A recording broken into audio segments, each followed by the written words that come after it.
Again आप सभी का क्रेजी जी के ट्रिक के डेली करंट अफेयर की सीरीज में स्वागत है फ्रेंड्स। आज के इस सेशन में हम 23 अप्रैल के सभी करंट अफेयर को तो डिटेल में डिस्कस करेंगे ही, साथ ही साथ देखिए सेंट्रल में हाल ही में एनडीए का 2024 का एग्जाम कंडक्ट किया गया था, जिसमें करंट अफेयर के सारे क्वेश्चन ऑलमोस्ट हमारे ही डेली करंट अफेयर से पूछे गए हैं।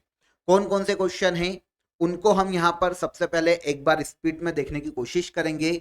मैं आपको बार बार बोलता हूं, शुरू से बोलता आ रहा हूं कि डेली करंट अफेयर को रोज वॉच कीजिए। सेंट्रल की सभी एग्जाम में, स्टेट की जितनी भी एग्जाम्स होती है, वहां पर देखिए हमारे ही डेली करंट अफेयर से आपको क्वेश्चन आते हुए दिखाई देंगे। इसीलिए मैं बोलता हूं कि एक एक क्वेश्चन पर ध्यान दिया करिए और साथ ही साथ जो भी रिलीवेंट डिटेल में आपको बताता हूं उसको भी नोट करते चलिए, क्योंकि यहीं से आपको एग्जाम में क्वेश्चन देखने को मिलेंगे।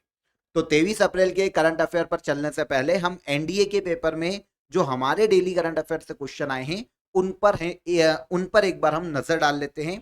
ध्यान से एंड तक देखिएगा, वीडियो को लाइक कर लीजिएगा। पहली बार आए हैं चैनल पर तो चैनल को सब्सक्राइब करना मत भूलिएगा। जो पूरी पीडीएफ है वो आपको क्रेजी जी के ट्रिक के टेलीग्राम चैनल पर इवनिंग में 6 बजे तक मिल जाएगी, ये एनडीए के क्वेश्चन के साथ। तो वहां से फ्री ऑफ कॉस्ट आप इसे कलेक्ट कर लीजिएगा।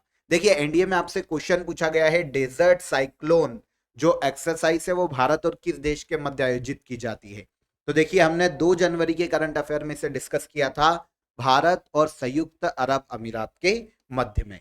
इसके अलावा देखिए एक 16वें वित्त आयोग से क्वेश्चन आया है, फाइनेंस कमीशन से क्वेश्चन पूछा गया है, जिसमें 16वें वित्त आयोग के अध्यक्ष मल्टीपल चॉइस में है। 16वें वित्त आयोग के अध्यक्ष है अरविंद पनगरिया, हमने डिस्कस किया था। और साथ ही साथ रिलीवेंट डिटेल में यह पढ़ा था कि इंडियन कॉन्स्टिट्यूशन के आर्टिकल 280 में फाइनेंस कमीशन के गठन की बात की गई है। तो मल्टीपल चॉइस में क्वेश्चन था, ये यहां से क्लियर हो जाता। इसके बाद देखिए 12 जनवरी को जो हमने करंट अफेयर पढ़ा था वो हमारा राष्ट्रीय युवा दिवस से था। यहां पर भी देखिए मल्टीपल चॉइस में यही पूछा गया है कि 12 मार्च को राष्ट्रीय युवा दिवस मनाया जाता है। बिल्कुल सही। किसकी याद में, किसके सम्मान में? तो यह है स्वामी विवेकानंद। देखिए दोनों क्लियर हो जाते हैं आपको यहां पर। मल्टीपल चॉइस वाले क्वेश्चन भी आपके इजीली आप लगा पाते अगर आपने daily current affair daily watch किया होता। इसके अलावा भी देखिए वन नेशन वन इलेक्शन पर कमेटी की हमने बात की थी, पूर्व राष्ट्रपति रामनाथ कोविंद की अध्यक्षता में। देखिए यही पूछा गया है कि रामनाथ कोविंद जी की अध्यक्षता में जो कमेटी बनाई गई है वो किसकी अध्यक्षता में बनाई गई है? तो ये रामनाथ कोविंद जी की अध्यक्षता में बनाई गई है। यहां पर आपको आंसर मिल जाएगा। ठीक है, वन नेशन वन इलेक्शन के लिए। ठीक है, या वन नेशन वन इलेक्शन। इसके बाद देखिए देश का पहला कन्या सैनिक स्कूल, यहां पर देखिए यही क्वेश्चन पूछा गया है। हमने यहां पर देखिए स्टेट पढ़ा था, यहां पर इन्होंने पर्टिकुलर प्लेस की बात की। तो देखिए हमने डिटेल में यहां पर पढ़ा था कि उत्तर प्रदेश राज्य के वृंदावन में खोला गया है। तो आंसर हो जाता है यहां पर वृंदावन। और भी देखिए वाई भारत मैटर्स किसके द्वारा लिखित पुस्तक है? यहां पर इमेज देखिए, कौन है? एस जयशंकर। यही है क्वेश्चन। सारे क्वेश्चन सेंट्रल के एग्जाम हो, स्टेट के एग्जाम हो, हमारे डेली करंट अफेयर से ही आएंगे। लिख कर रख लीजिए, क्योंकि हम सारे की सारे करंट अफेयर को, जितनी भी न्यूज होती है सबको बहुत ही डेप्थ में जाकर उसे कलेक्ट करने की कोशिश करते हैं। ठीक है ना? तो मल्टीपल चॉइस में भी क्वेश्चन आता है तो आपका इजीली यहां पर सॉल्व हो जाता। देखिए भारत म्यांमार की सीमा या बाउंड्री पर बाण लगाने की एक योजना थी, तो यहां पर उसी से क्वेश्चन पूछा है कि किसके मध्य में? इंडिया और म्यांमार के मध्य में। इसके अलावा देखिए स्वच्छता सर्वेक्षण पुरस्कार 2023 की बात की गई थी। यहां पर हमारा क्वेश्चन भले ही सबसे स्वच्छ स्टेट से था, लेकिन जब हमने डिटेल पढ़ी थी तो हमने यहां पर पढ़ा था कि सबसे स्वच्छ शहर कौन? तो इंदौर के साथ सूरत। तो देखिए यहां पर आंसर मिल जाता क्या? बिल्कुल मिलता। इसीलिए बोलता हूं एक एक डिटेल को भी नोट करते चलिए, है ना? इसके बाद उग्रम जो असॉल्ट राइफल है वो भारत के किस संगठन द्वारा बनाई गई है? तो ये बनाई गई है, हमने पढ़ा था डीआरडीओ के द्वारा, है ना? ये डिटेल में भी है और हमारे आंसर में भी है। और यहां पर देखिए ये है आंसर, डीआरडीओ के द्वारा इसे लॉन्च किया गया है या फिर इसे बनाया गया है, उग्रम असॉल्ट राइफल को। मिल जाता आंसर। इसके अलावा पाकिस्तान की ओर से आतंकी गतिविधियों को रोकने के लिए एक ऑपरेशन चलाया गया था। यह है ऑपरेशन सर्वशक्ति। यहीं पर पूछा गया है कि ये जो ऑपरेशन है सर्वशक्ति कहाँ चलाया गया है, तो पाकिस्तान के खिलाफ चलाया गया है, उसकी आतंकवादी गतिविधियों को रोकने के लिए चलाया गया है। तो ये भारत के जम्मू कश्मीर राज्य में चलाया गया है। डिटेल में मैंने आपको इसके बारे में बताया भी था, पीर पंजाल पर्वतमाला के आसपास। कहां पर? जम्मू कश्मीर राज्य में। इसके अलावा 7th इंडियन ओशन कॉन्फ्रेंस 2024 का आयोजन कहां किया जा रहा है या कहां किया गया? तो देखिए हमारा आंसर है पर्थ। यहां पर देखिए ये है आपका पर्थ, है ना। 7th edition of Indian Ocean conference पूछा गया एग्जाम। इसके अलावा देखिए 2 फरवरी को हमने पढ़ा था वर्ल्ड वेटलैंड डे। यहां पर अगर आप पूरा क्वेश्चन पढ़ेंगे थोड़ा सा पॉज करके तो आपको पता चलेगा कि वर्ल्ड वेटलैंड डे के बाद जो हमने डिटेल डिस्कस की थी वहां से यहां पर देखिए एनडीए की एग्जाम में क्वेश्चन पूछा गया। हमने यहां पर पढ़ा था कि जनवरी 2024 में भारत ने रामसर कन्वेंशन के तहत वेटलैंड सिटी एक्रीडिटेशन के लिए 3 शहर इंदौर, भोपाल और उदयपुर के नामांकन जमा किए। तो इसने यही पूछा है कि कौन सा शहर शामिल नहीं है। तो देखो इंदौर, भोपाल और उदयपुर, तो कौन शामिल नहीं है? जोधपुर, है ना। तो यहां पर ये सारे क्वेश्चन ऑलमोस्ट समझिए एक एग्जाम में 15 क्वेश्चन हमारे डेली करंट अफेयर से। इसीलिए बोलता हूं करंट अफेयर को रोज लाइक कीजिए, पूरा देखिए, शेयर कीजिए अधिक से अधिक, और क्वेश्चन के अलावा जितनी भी रिलेवेंट डिटेल मैं आपको बताता हूं उसे नोट करते चलिए। ओके, अब हम शुरू करते हैं आज का हमारा सेशन। आई होप मैं आपको क्या कहना चाहता हूं आपको समझ में आया होगा। हर एक चीज पर फोकस रखिए, ध्यान से पढ़िए, यही सक्सेस का वे है, वे ऑफ सक्सेस है। ओके, चलिए शुरू करते हैं। 23 अप्रैल के करंट अफेयर पर चलने से पहले हम क्वेश्चन ऑफ द डे ले लेते हैं। कमेंट में आंसर करिएगा। भारत के किस उत्तर पूर्वी राज्य में लोंगटे त्योहार मनाया जा रहा है? पहला। सेकंड, बजरनी बेनेडिक्टसन को किस देश का पीएम नियुक्त किया गया? और third, knife meditation after an attempt murder किसकी लिखित बुक है या किसके द्वारा लिखी गई पुस्तक है?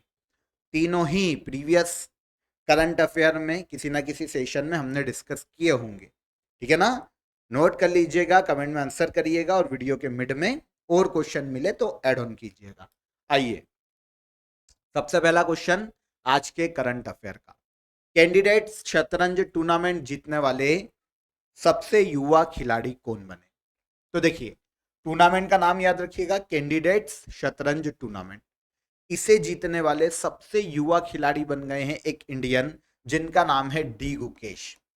डी गुकेश का अगर आपने कभी नाम सुना हो, ये 2019 में भारत के शतरंज ग्रैंड मास्टर बने थे डी गुकेश। कैंडिडेट शतरंज टूर्नामेंट जीतने वाले सबसे युवा खिलाड़ी बने हैं, है ना, सबसे यंगेस्ट प्लेयर बने हैं। तो किस खेल से संबंधित है? डी गुकेश से अगर क्वेश्चन ऐसा आता तो भी आपको पता होना चाहिए कि ये शतरंज खेल से संबंधित खिलाड़ी है, ठीक है। तो आयोजन कहां हुआ? अब हमारे सामने ये क्वेश्चन आता है। तो कैंडिडेट शतरंज टूर्नामेंट 2024 का आयोजन किया गया है टोरंटो, कनाडा में, ठीक है। भारत के ग्रैंड मास्टर डी गुकेश ने अमेरिका के हिकारू नाकामुरा के साथ ड्रॉ खेला, लेकिन पॉइंट टेबल में सबसे ज्यादा पॉइंट डी गुकेश के थे, इसलिए कैंडिडेट शतरंज टूर्नामेंट 2024 में सर्वाधिक अंक हासिल करने के कारण यह टूर्नामेंट डी गुकेश ने अपने नाम किया। और इस टूर्नामेंट को जीतने वाले अभी तक के सबसे यंगेस्ट प्लेयर पूरे वर्ल्ड में कौन? डी गुकेश। ओके, 17 साल की एज है इनकी। 17 साल की एज में शतरंज के इस टूर्नामेंट को डी गुकेश ने अपने नाम किया। यहां पर डी गुकेश के पहले 40 साल से ये रिकॉर्ड होल्ड कर रहे थे रूस के गेरी कास्परोव। 40 साल पहले रूस के गेरी कास्परोव ने सबसे कम उम्र में 22 साल की उम्र में 1984 में इस खिताब को अपने नाम किया था। अब 17 साल के डी गुकेश ने कैंडिडेट शतरंज टूर्नामेंट जीतकर रूस के गेरी कास्परोव के इस रिकॉर्ड को ब्रेक किया है। क्लियर? तो डी गुकेश के बारे में याद रखिएगा, सारी इंफॉर्मेशन पूछी जा सकती है। भारत के तमिलनाडु राज्य से बिलोंग करते हैं और 54th ग्रैंड मास्टर है, ठीक है ना, 2024। वैसे ये दूसरे प्लेयर हैं ऐसे जिन्होंने इस टूर्नामेंट को अपने नाम किया है। इनके पहले कैंडिडेट शतरंज टूर्नामेंट का खिताब भारत के विश्वनाथन आनंद ने अपने नाम किया था 2014। लेकिन ये काफी एजेड है। सबसे यंग प्लेयर कौन? डी गुकेश। और भारत के दूसरे ऐसे खिलाड़ी शतरंज के जिन्होंने इस टूर्नामेंट को अपने नाम किया। कंफर्म? आगे बढ़िए। हाल ही में एक्सरसाइज पूर्वी लहर का आयोजन भारत की किस सेना द्वारा किया गया? देखिए, नाम से समझ में आ जाना चाहिए, पूर्वी लहर समुद्र में हो रहा होगा तो कौन आयोजित करेगा? Indian navy. आंसर हो जाएगा आंसर। तो एक्सरसाइज पूर्वी लहर का आयोजन इंडियन नेवी ने भारत के पूर्वी तट पर किया है, बंगाल की खाड़ी। ठीक है। उद्देश्य की बात करें तो समुद्री सुरक्षा चुनौतियों से निपटने के साथ साथ इंडियन नेवी को सभी चैलेंजेस के लिए तैयार करना और उनकी तैयारियों का मूल्यांकन करना, यह मुख्य उद्देश्य है पूर्वी लहर अभ्यास को आयोजित किए जाने का। इंडियन नेवी के काफी सारे शिप्स, काफी सारी पनडुब्बियों ने इस अभ्यास में पार्टिसिपेट किया है, क्योंकि स्पेशली इंडियन नेवी का ही था और इंडियन नेवी को टारगेट करके ही इसका आयोजन पूर्वी तट पर किया गया था। नाम ही रखा गया है पूर्वी लहर अभ्यास, इंडियन नेवी की एक्सरसाइज है।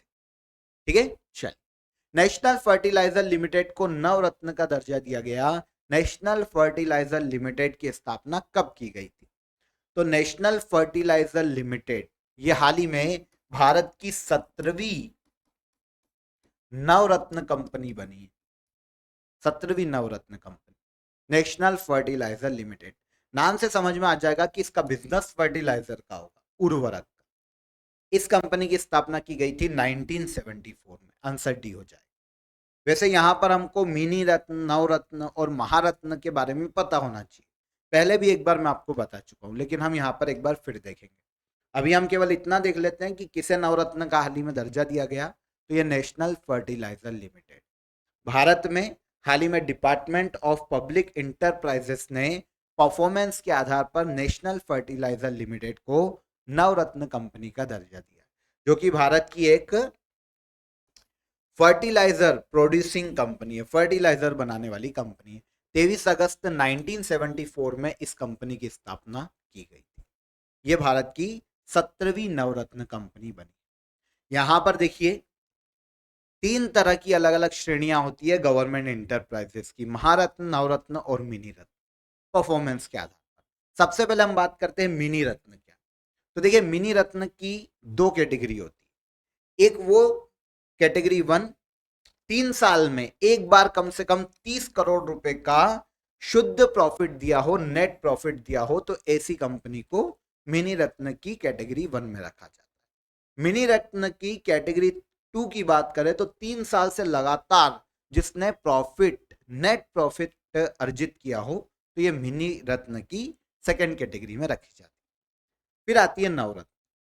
अगर किसी कंपनी को नवरत्न कंपनी बनना है तो उसे मिनी रत्न की जो कैटेगरी 1 है उसका दर्जा पहले से होना चाहिए। ठीक है। और इसके अलावा केंद्रीय सार्वजनिक क्षेत्र की कंपनियों में इंटरप्राइजेस की सूची में अनुसूची ए सूची के तहत एक सूचीबद्ध कंपनी होना चाहिए। ठीक है। ये थोड़ा सा पेचीदा मामला है, क्योंकि यहाँ पर एक अनुसूची ए सूची आ गई है, पर ठीक है, इसको एक बार अब हम यहाँ पर देख लेते हैं। लेकिन अगर कोई कंपनी नवरत्न कंपनी बनती है तो उसका फायदा ये होता है कि वो अपने बिना गवर्नमेंट की मंजूरी के, परमिशन के 1000 करोड़ रुपए तक निवेश के अपने डिसीजन खुद ले सकती। तो ये हो जाती है नवरत्न कंपनी। ये 17वीं नवरत्न कंपनी है जो हाल ही में बनी है। कौन? National Fertilizer Limited. कंफर्म। तीसरी आती है कि यहां पर महारत्न कंपनी। महारत्न कंपनी का दर्जा अगर किसी कंपनी को चाहिए जो कि गवर्नमेंट इंटरप्राइजेस है, तो उसको पहले तो नवरत्न का दर्जा उसके पास होना चाहिए। इसके अलावा ऐसी कंपनी पिछले 3 सालों में इनका औसतन टर्नओवर 25,000 करोड़ रुपए होना चाहिए, और बीते 3 वर्षों में इनका जो नेट प्रॉफिट है वो 5,000 करोड़ रुपए निकल के आना चाहिए 3 वर्षों। तो इसी कंपनी को महारत्न कंपनी का दर्जा दिया जा सकता है। ठीक है। थोड़ा सा रिवाइंड करके एक बार फिर देखिएगा, बहुत ही पेचीदा मामले हैं यहाँ पर, उनको समझने की कोशिश कीजिएगा, इजीली समझ में आ जाएगा। ठीक है। चलिए, 4th क्वेश्चन पर आते हैं। World book and copyright day कब मनाया जाता है? तो पूरे वर्ल्ड में जो बुक्स की जो एक प्रकाशन होता है, ठीक है ना, और उसके जो पब्लिकेशंस होते हैं उनके अधिकारों को प्रोटेक्ट करने के लिए, और इसके अलावा जो कॉपीराइट होते हैं, कॉपीराइट मामलों का संरक्षण करने के लिए हर साल world book and copyright day मनाया जाता है 23 अप्रैल। आंसर डी हो जाएगा। ठीक है, world book and copyright day हर साल 23 अप्रैल को मनाया जाता है। 2024 में रीड योर वे इस डे की थीम है, world book and copyright day की थीम है, और 2023 में इंडिजिनियस लैंग्वेज इस डे की थीम थी। ठीक है ना, दोनों ईयर की याद रखिए, काम हो जाएगा। सबसे पहली बार यूनेस्को ने world book and copyright day की घोषणा 1995 में की थी। 1995 से ये डे हर साल मनाया जा रहा है। World book and copyright day कब मनाया जाता है, कब एड्रेस किया जाता है, कब ऑब्जर्व किया जाता है, तो ये ऑब्जर्व किया जाता है 23 अप्रैल। यहां पर एक और फैक्ट आपको पता होना चाहिए कि यूनेस्को के जो महानिदेशक है आंद्रे एंजोले, इन्होंने फ्रांस के स्ट्रासबर्ग को 2024 के लिए वर्ल्ड बुक कैपिटल घोषित किया है। यह भी एक इंपॉर्टेंट फैक्ट है ना बुक के बारे में। वर्ल्ड बुक कैपिटल यूनेस्को ने किसे घोषित किया है, तो फ्रांस के स्ट्रासबर्ग। और world book and copyright day 23 अप्रैल को मनाया जाता है। आगे बढ़ेंगे। World press photo of the year 2024 प्रतियोगिता जीतने वाली तस्वीर का शीर्षक क्या है? तो world press photo of the year, ठीक है, वर्ल्ड की बेस्ट पिक्चर को दिया जाता है, फोटो को दिया जाता है। इस साल जिस तस्वीर ने यह अवार्ड जीता है उसका शीर्षक या टाइटल अ फिलिस्तीन woman embraces the body of her nice है। ठीक है, आंसर हो जाएगा, आंसर यहां पर डी। ठीक है, तो फिलिस्तीनी woman embraces the body of her niece world press photo of the year जीतने वाली बुक की शीर्षक है। याद रहेगा, अच्छा क्वेश्चन है, एग्जाम में आ सकता है। फोटोग्राफर इस बुक के हैं मोहम्मद सलेम। कौन है? मोहम्मद सलेम। तो मोहम्मद सलेम को जो गाजा में तबाही हुई है वहां पर एक फिलिस्तीनी महिला अपने भतीजे के शव को लिपट के, जैसा कि आप यहाँ पर देख रहे हैं, तो एक लिपट के मतलब मंजर बता रही है कि फिलिस्तीन में जो मंजर है युद्ध के बाद वो कैसा है। तो इस तस्वीर को world press photo of the year से सम्मानित किया गया है। अ फिलिस्तीनी woman embraces the body of her niece 2024 में इस जो पेंटिंग है या फोटोग्राफ है, उसकी पेंटिंग नहीं बोल सकते, फोटोग्राफ है, उसका शीर्षक है। ठीक है ना, चल टाइटल है। आगे आते हैं। अब बात आती है world press photo of the year award किसे दिया जाता है? तो हर साल Dutch foundation world press photo of the year, ठीक है, एक डच फाउंडेशन है, वो world press photo of the year घोषित करती है किसी भी फोटो को जो किसी भी फोटोग्राफर का हो सकता है। तो फोटोग्राफी के क्षेत्र में उसके योगदान के लिए, पत्रकारिता के क्षेत्र में उसके योगदान के लिए किसी भी फोटोग्राफर को उसके फोटो के लिए, तस्वीर के लिए यह अवार्ड दिया जा सकता है। आगे बढ़ेंगे। सिट्रॉन इंडिया ने किस भारतीय खिलाड़ी को अपना ब्रांड एम्बेसडर नियुक्त किया है? तो सिट्रॉन इंडिया ने अपना ब्रांड एम्बेसडर बनाया है महेंद्र सिंह धोनी। क्या बोलते हैं, काफी ट्रेड होते हैं ये, इनकी फीड काफी आती है। अगर हम इंस्टाग्राम पे देखें, क्या बोलते हैं, थलाइवा बोलते है ना, महेंद्र सिंह धोनी। ठीक है ना, थलाइवा मतलब भगवान की उपाधि भी दी जाती है इन्हें। तो महेंद्र सिंह धोनी को सेट्रॉन इंडिया, जो कि फ्रांस की एक कार कंपनी है, इन्होंने हाल ही में ब्रांड एम्बेसडर बनाया है अपनी प्रोडक्ट का या अपनी कंपनी का, सेट्रॉन इंडिया का। कौन बने हैं? महेंद्र सिंह धोनी। फ्रांस की कार निर्माता कंपनी है सेट्रॉन इंडिया। ठीक है ना, भारत के पूर्व कप्तान है महेंद्र सिंह धोनी, ये ब्रांड एम्बेसडर बने। यहाँ पर महेंद्र सिंह धोनी के बारे में वैसे तो ऑलमोस्ट सारे फैक्ट हमको पता होते हैं क्योंकि ये इतने फेमस हैं, है ना, हर कोई इनका फैन है लगभग। लेकिन यहाँ पर कुछ चीजें हमको पता होना चाहिए जो कि एग्जाम रिलीवेंट है। तो याद रखिएगा, महेंद्र सिंह धोनी को खेलों में इनकी उपलब्धियों के कारण मेजर ध्यानचंद खेल रत्न अवार्ड, जो पहले राजीव गांधी खेल रत्न अवार्ड था, 2008 में दिया गया था। आगे चलकर पद्मश्री दिया गया 2009 में, और 2018 में इन्हें पद्म भूषण से सम्मानित किया गया। अब सेट्रॉन इंडिया के ब्रांड एम्बेसडर महेंद्र सिंह धोनी बने। ओके, अगला। चर्चित मुदुमलाई टाइगर रिजर्व किस राज्य में स्थित है? तो मुदुमलाई टाइगर रिजर्व, जो कि हाल ही में काफी सुर्खियों में रहा, भारत के तमिलनाडु राज्य में स्थित है। अब सुर्खियों में क्यों? तो मुदुमलाई टाइगर रिजर्व में एक एशियाई जंगली कुत्ते जो पाए जाते हैं उनमें एक बीमारी का प्रकोप काफी स्पीड से फैला है और यह बीमारी है मेंगे डिसीज। मेंगे डिसीज एशियाई जंगली कुत्तों में तमिलनाडु के मुदुमलाई टाइगर रिजर्व में देखी गई, काफी स्पीड से फैल रही, एक फंगल इन्फेक्शन की तरह ये, मतलब जो एशियाई जंगली कुत्ते हैं, जंगली कुत्ते जो है ना ये भेड़िए का छोटा रूप जैसे दिखाई देते हैं या फिर लोमड़ी उनके जैसे दिखाई देते हैं, जंगली कुत्ते हैं, ठीक है ना, जंगलों में रहते हैं। तो ये एशियाई जंगली कुत्तों में मेंगे डिसीज के कारण काफी सारे कुत्तों की मृत्यु हुई है, काफी सारे एक सफर कर रहे हैं डिसीज से। तो यहाँ पर डिटेक्ट की गई है मुदुमलाई टाइगर रिजर्व में, किस राज्य में? भारत के तमिलनाडु राज्य, ठीक है। यहाँ पर आपको यह पता होना चाहिए कि एशियाई जंगली कुत्ते, इनका साइंटिफिक नेम क्वोन अल्पाइनस है। एशिया के हैं, नाम से ही पता चल रहा, तो एशिया के अधिकतर देशों में यहाँ पर देखने को मिलते हैं, जैसे India, Cambodia, Nepal, Bhutan, Thailand, ऐसे प्लेसेस में ये अधिक मात्रा में पाए जाते हैं, ठीक है। मुदुमलाई टाइगर रिजर्व 1940 में स्थापित हुआ था, तमिलनाडु के नीलगिरी पर्वतमाला के क्षेत्र में स्थित है। तमिलनाडु के अदर टाइगर रिजर्व की बात करें तो Annamalai tiger reserve, Talakkad Mundanthurai tiger reserve, Sathyamangalam tiger reserve और श्री विल्लुपुथुर मेघामलाई टाइगर रिजर्व। नाम थोड़े अलग है, दक्षिण भारत के नाम है, तो देख लेना, पढ़ लेना एक बार अच्छे से।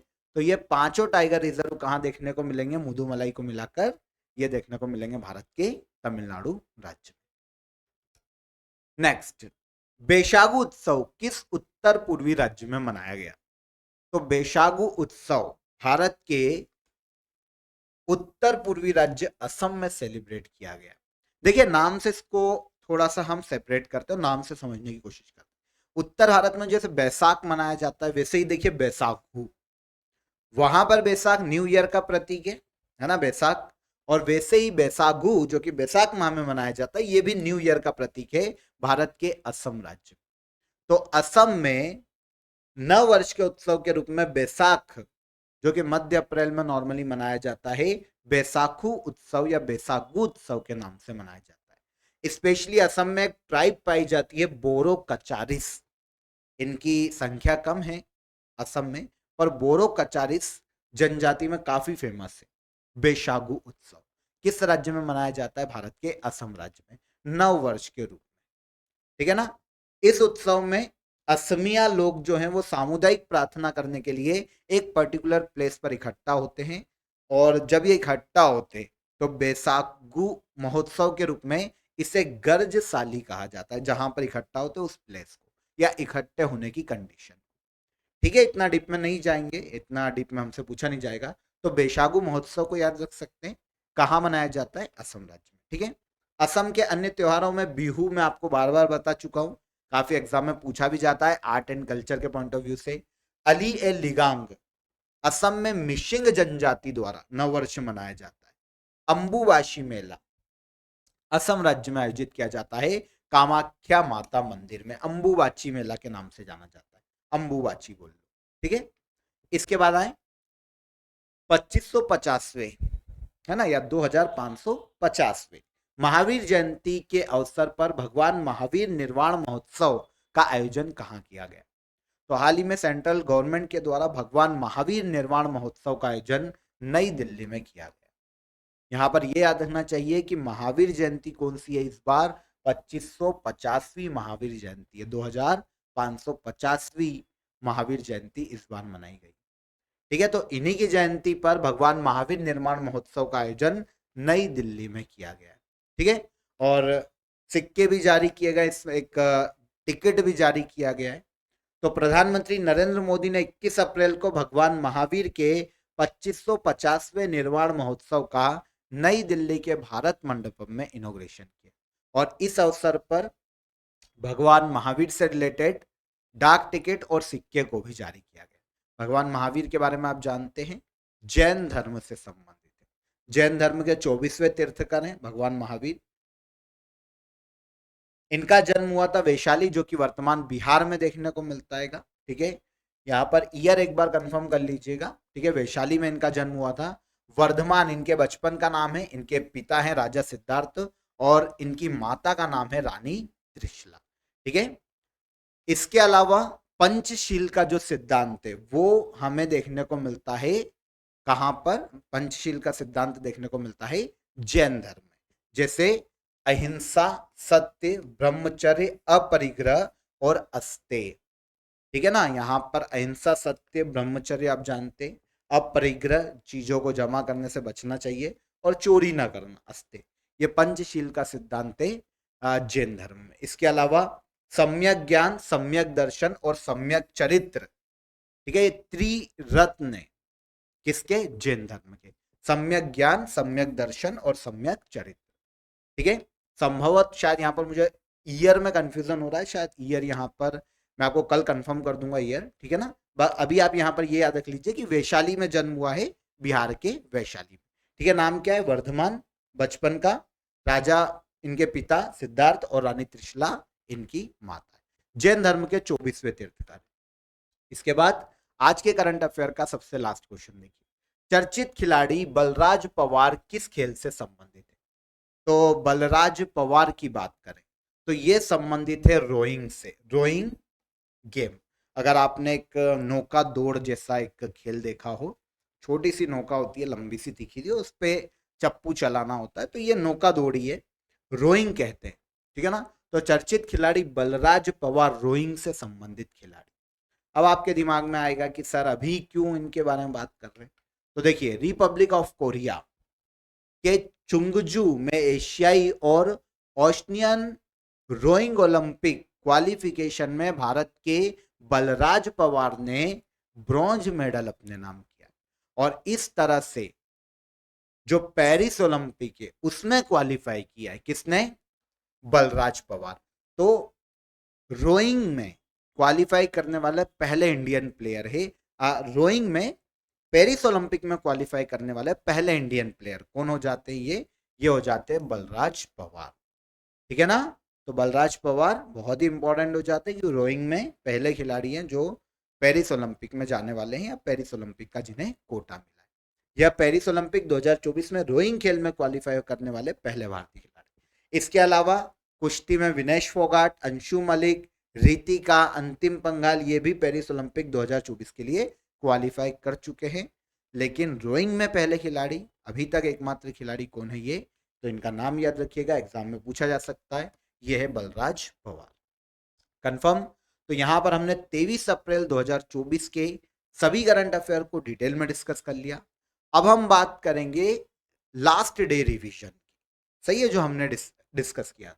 तो पहला देखिए, विश्व पृथ्वी दिवस 2024 की थीम क्या है? तो विश्व पृथ्वी दिवस 2024 की थीम की बात करें तो प्लेनेट वर्सेस प्लास्टिक, विश्व पृथ्वी दिवस 2024 की थीम है। इसके अलावा त्रिशूरपुरम किस भारतीय राज्य में मनाया जाने वाला प्रसिद्ध मंदिर उत्सव है? तो त्रिशूरपुरम उत्सव मनाया जाता है भारत के केरल राज्य में। अगेन आगे बढ़ते हैं, आर्टेमिस समझौते में शामिल होने वाला 39वां देश कौन? तो यूरोप का देश स्लोवेनिया। निम्नलिखित में से किसे एस्ट्रोनॉटिकल सोसाइटी ऑफ इंडिया से आर्यभट्ट पुरस्कार 2024 से सम्मानित किया गया? तो ये हो जाते हैं कौन? P Subba Rao. Intelligence bureau का स्पेशल डायरेक्टर किसे नियुक्त किया गया? तो इंटेलिजेंस ब्यूरो का स्पेशल डायरेक्टर नियुक्त किया गया है सपना तिवारी को। आंसर हो जाएगा आंसर डी। गुजरात में 4.7 करोड़ साल पुराने विशालकाय सांप का जीवाश्म मिला है, इसे क्या नाम दिया गया? तो वासुकी इंडिकस नाम दिया गया। निम्न में से किसे डॉक्टर मेलकम आदिशेषिया राष्ट्रीय पुरस्कार 2024 से सम्मानित किया गया? तो मेलकम आदिशेषिया राष्ट्रीय पुरस्कार 2024 से सम्मानित किया गया किसे? तो ये हैं प्रोफेसर सुरिंदर एस जोधका। आगे बढ़ें, हाल ही में किस राज्य के मुलुगु और कोठागुडेम जिले में लोहयुगीन स्थल के साक्ष्य खोजे गए? तो ये भारत के तेलंगाना में खोजे गए। हाल ही में खबरों में रही लक्ष्मण तीर्थ नदी किस नदी की सहायक नदी है? तो ये कावेरी की सहायक नदी है। कंफर्म? किस कंपनी ने Llama 3 real time image generator model launch किया है? तो ये लॉन्च किया है मेटा ने। ठीक है, आंसर हो जाएगा आंसर सी। अब आ जाते हैं लास्ट डे के क्वेश्चन ऑफ द डे पर, जो कि आपने कमेंट में आंसर किया और लगभग सभी स्टूडेंट ने सही आंसर किया। अब देखिए आज हमने एनडीए के क्वेश्चन डिस्कस किए, तो ये थोड़ा वीडियो की लेंथ बढ़ जाएगी, तो फटाफट मतलब धड़ाधड़ कमेंट मत करने लगना कि सर लेंथ ज्यादा हो गई, लेंथ ज्यादा हो गई। थोड़ा सा हमने एनडीए के क्वेश्चन भी डिस्कस किए, कुछ नया सीखा है ना, कुछ नई चीजें हमको पता चली है, तो फिर इस चीज का ध्यान रखना, कमेंट में बाण मत ला देना। तो नॉर्मली आप क्वेश्चन ऑफ द डे के आंसर करना कमेंट में, और ठीक है, और अप्रिशिएट करो अच्छे, अगर कोई स्टेप है तो उसको अप्रिशिएट करो, ठीक है। 2024 में कितने व्यक्तियों को पद्म भूषण से सम्मानित किया गया? तो 2024 में 17 व्यक्तियों को पद्म भूषण से सम्मानित किया गया। अधिकतर स्टूडेंट का आंसर बिल्कुल सही था। अर्जुन पुरस्कार 2023 विजेता आर वैशाली, ये संबंधित है किससे? तो आर वैशाली संबंधित है शतरंज से। संस्कृत भाषा की किस कविता के लिए अरुण रंजन मिश्र को साहित्य अकादमी पुरस्कार दिया गया? तो अरुण रंजन मिश्र को साहित्य अकादमी पुरस्कार दिया गया है शून्य मेघ गानम के लिए, जो कि संस्कृत भाषा की एक कविता। डन। तो यहां पर क्वेश्चन ऑफ द डे हो गए। आज के करंट अफेयर को हमने बहुत ही डिटेल में समझा है, एनडी के क्वेश्चन भी डिस्कस किए, तो बहुत ही अच्छा सेशन लगा होगा आप सभी को। तो वीडियो को लाइक करना मत भूलिएगा, शेयर कर दीजिए। पीडीएफ आपको टेलीग्राम पर मिल जाएगी इवनिंग में 6 बजे तक, फ्री ऑफ कॉस्ट, वहां से कलेक्ट कर लीजिए। कल के सेशन में फिर मुलाकात करेंगे, तब तक अपना ख्याल रखिएगा। जय हिंद, जय भारत।